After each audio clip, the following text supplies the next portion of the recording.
This is your technical update from the LMAX Exchange Research and Analytics Desk for Friday, August 7, 2015. Euro dollar. So the euro is stalled out this week ahead of that key support from July 20th at 108.09, and the market now is locked within some form of consolidation just above that level. At this point, it would require a break back above the recent highs that we saw on the 27th of July at 111.30 to take the immediate pressure off the downside, and until then, the pressure does remain on the downside, potentially for a big break below 108.09 and towards that 2015 multi-year low at 104.62. But again, as far as Friday trade is concerned, the key levels to watch below 108.09 and above, you're looking at 111.30 as critical resistance on a short-term basis.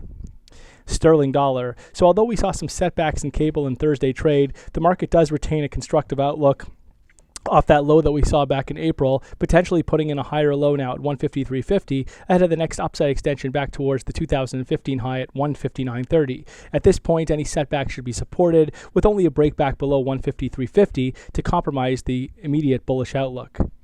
Dollar yen. So dollar yen has broken up above some critical internal resistance at 124.50, though markets have stalled out at 125 area thus far. At this point, we can't rule out the possibility for additional upside towards that multi-year peak at 125.85, though a break back below recent lows that we saw at 124 would put the pressure back on the downside and expose the recent lows at 123.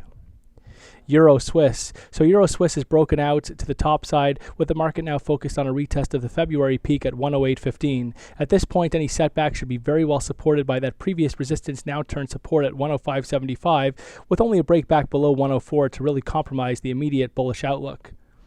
Aussie dollar. So Aussie dollar triggered a double bottom formation and the market could be poised for fresh upside over the coming sessions toward a measured move objective at 75. Still, the downtrend remains firmly intact and any upside is viewed as corrective in favor of that next lower top and bearish resumption below those recent multi-year lows that we saw down at 72.34, 72.35.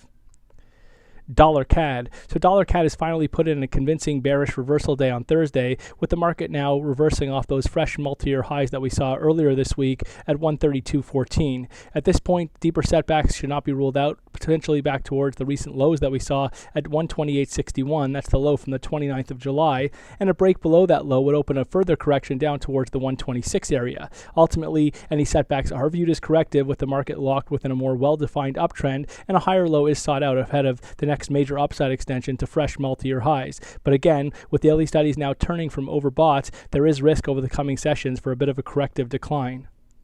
Kiwi dollar. So Kiwi has been consolidating after breaking to fresh multi-year lows around the 65 area. On Wednesday, we saw the market break to a fresh multi-year low just below 65 at 64.90, but the market could be poised for a bit of corrective consolidation over the coming sessions before we head significantly lower. At this point, don't rule out the possibility for some recovery back towards the 67 area over the coming sessions, but ultimately, again, any rally should be very well capped in favor of a bearish resumption, ideally well capped below the 70 handle. SPX 500. So the S&P 500 continues to chop around, but is showing signs of the formation of a major top, and will need to see a break back below that March low at 2040 to convince of this outlook and accelerate declines. Only a back above the May record high at 2137 would, however, compromise the topish outlook and open the door for fresh record highs.